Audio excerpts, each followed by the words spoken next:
Okay, so today I thought I'd make a short video basically on looking at the difference between different types of looms in terms of the number of shafts they have or the number of harnesses they have.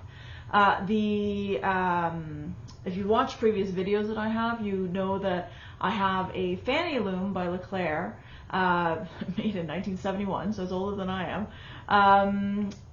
And I love it. It's a 4-shaft loom. I love it. But I have been dabbling, and I'm renting right now actually, an 8-shaft loom just to see what the difference is. Okay. Now it is an 8-shaft table loom, so it's not going to be exactly, obviously, the same comparison between the two. I will be actually doing a video comparing table loom versus floor loom, because I am considering, should I buy a table loom? Should I buy an 8-shaft loom and upgrade and so forth? So what would be some of the things that you'd want to consider? Okay, so between a 4-shaft and an 8-shaft loom, the more shafts or harnesses you have, the more detail that you're actually able to achieve in your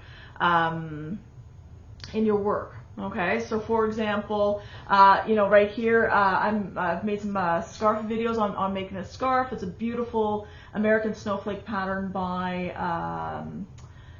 patterned by hand woven there. I believe it was June 2014, I believe, called the American Snowflake. Love the detail that, and it's only using 6 shafts as opposed to the 4 shafts I've got. I would never be able to do this on my 4-shaft loom. But that's not to say that there's not a lot of patterns for 4-shaft. There are many things that you can do with a 4-shaft loom. In fact, actually, I will show you some examples of different things that I have done with a 4-shaft loom. So I'm not unhappy with my 4-shaft loom, but when I look at hand woven, I've got a subscription and the patterns come in, my eyes tend to always go to the patterns that need 8 shafts, which is frustrating because I can't, my fanny loom does not upgrade to 8 harnesses. There are some looms out there that can upgrade to 8 harnesses, so that might be something that you want to consider. If down the road you're going to outgrow or get tired of just 4-shaft weaving and you'd like to upgrade, that might be something to consider in whatever company of looms that you decide to buy. The nice thing about an 8-shaft loom also is that you don't have to use all 8 shafts, right? I could use 4-shaft, do a 4-shaft pattern on an 8-shaft loom. I could do a 6-shaft pattern and an 8-shaft pattern.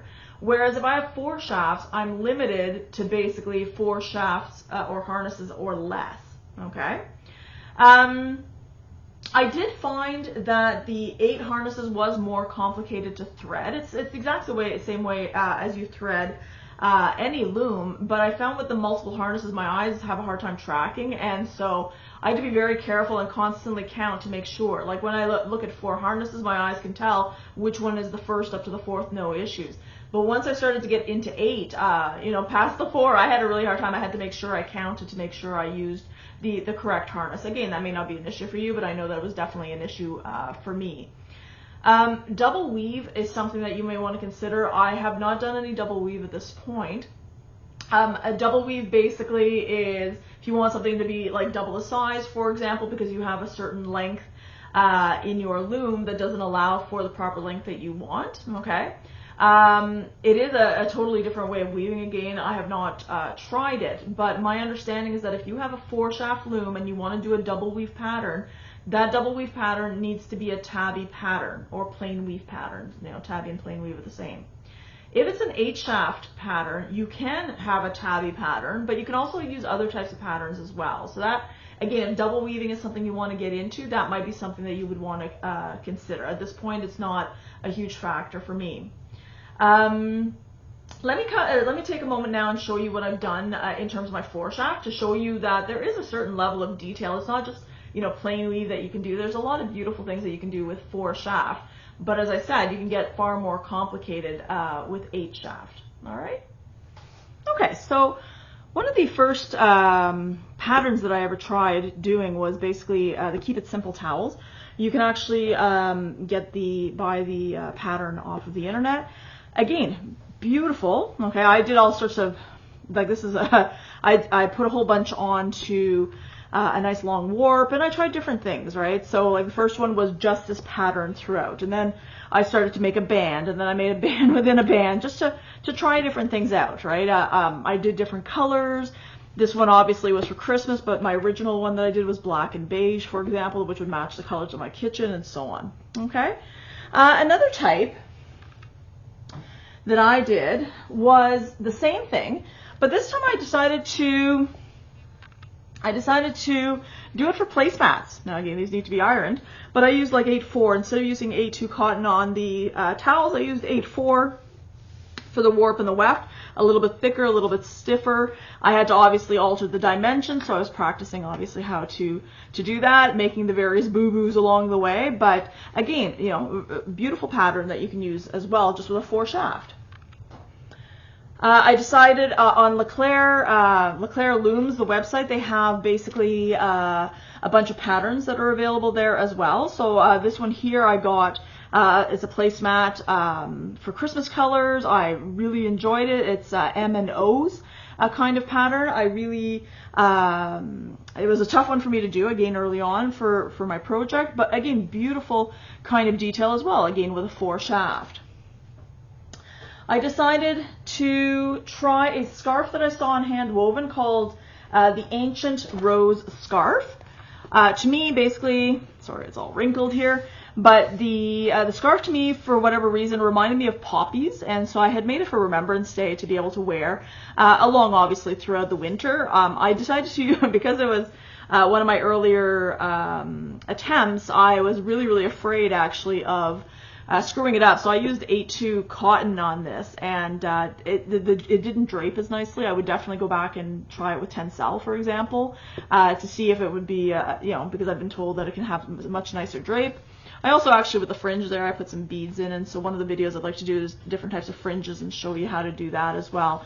But again, you know, lots of detail for sure as well, just from 4 shafts. I've done also, all right, now unfortunately you're going to notice that it's got all sorts of pulls. My cats have gotten to this. But this is just regular plain weave. I bought a variegated yarn, and you know, it did its own kind of striping on its own. I didn't have to do anything with it, and it was just basically plain weave, very quick to do, really enjoyed it. Very warm, and again, the cats, as you can see, love it. I made a beautiful scarf for my husband, okay, and again, you know, 4 shafts. All right, just different types of stripes. Okay, he didn't want anything super thick, so basically I used a high bulk acrylic. To me, it doesn't drape or feel as nice, but he seems to like it, so that works for me. And that was the pattern. Actually, we had gone to Maurice Broussard in Plessis-Ville, Quebec, and we saw this as a sample there, and we actually kind of worked backwards and tried to make it ourselves. And this is what they had used on that particular scarf. So I'm guessing as you wash it more, it may get softer as well. He's, you know, it's relatively new for him. In terms of the last one is that I made another blanket as well. This one is with waffle weave. Okay, so this one I did find difficult because I've got a counterbalance loom, and so the waffle weave was not balanced. Okay, so some of the treadles had 3 harnesses, the other ones had, you know, 2, some had 1, and that kind of screwed things up. I found the sheds were not, you know, all the correct size. So I am happy with the blanket, but again, you know, again, the quality and the pattern is very nice. And then one of the other ones that I had done as well, okay, was also, I believe, from Hand Woven. One of the patterns in Hand Woven, I can't remember now what it is in terms of the month and the year. But again, it looks super complicated, 4 shafts, and really like it. These are the colors I picked, but obviously they were very different colors. I think they were much more summery colors in the hand woven pattern, and I decided just to change it to the colors that I happen to have in my storage closet there. So again, lots of variety that you can of patterns for 4 shaft. The 8 shaft has a greater versatility in terms of the amount of detail, so you can, you know, depending on how many shafts, and because of course looms can go higher, you know, 16 shafts and so forth, but you can have twills in various different directions, which again would need extra treadles in order to be able to do that. You can do, you know, various drawings like, skulls, for example, or people and so on and so forth, because you have the extra treadle and harnesses to be able to hook up those extra kind of patterns, which again, you're very limited in terms of force. So it is something to look at in terms of what draws your eye and what is it that you want to do when you weave. And if you keep looking at the 8-shaft 8-shaft patterns, you may want to go with 8-shaft or have the ability to actually increase to 8-shaft down the road. Start off with the 4-shaft and then work your way up, right? Because I've been very happy with my 4-shaft loom. I've had it for a couple of years now, and right now is the only time I've been starting to think about maybe upgrading to 8-shaft. But again, I will still do many 4-shaft patterns because I love them. Okay? So I hope that helps, and have yourself a great day.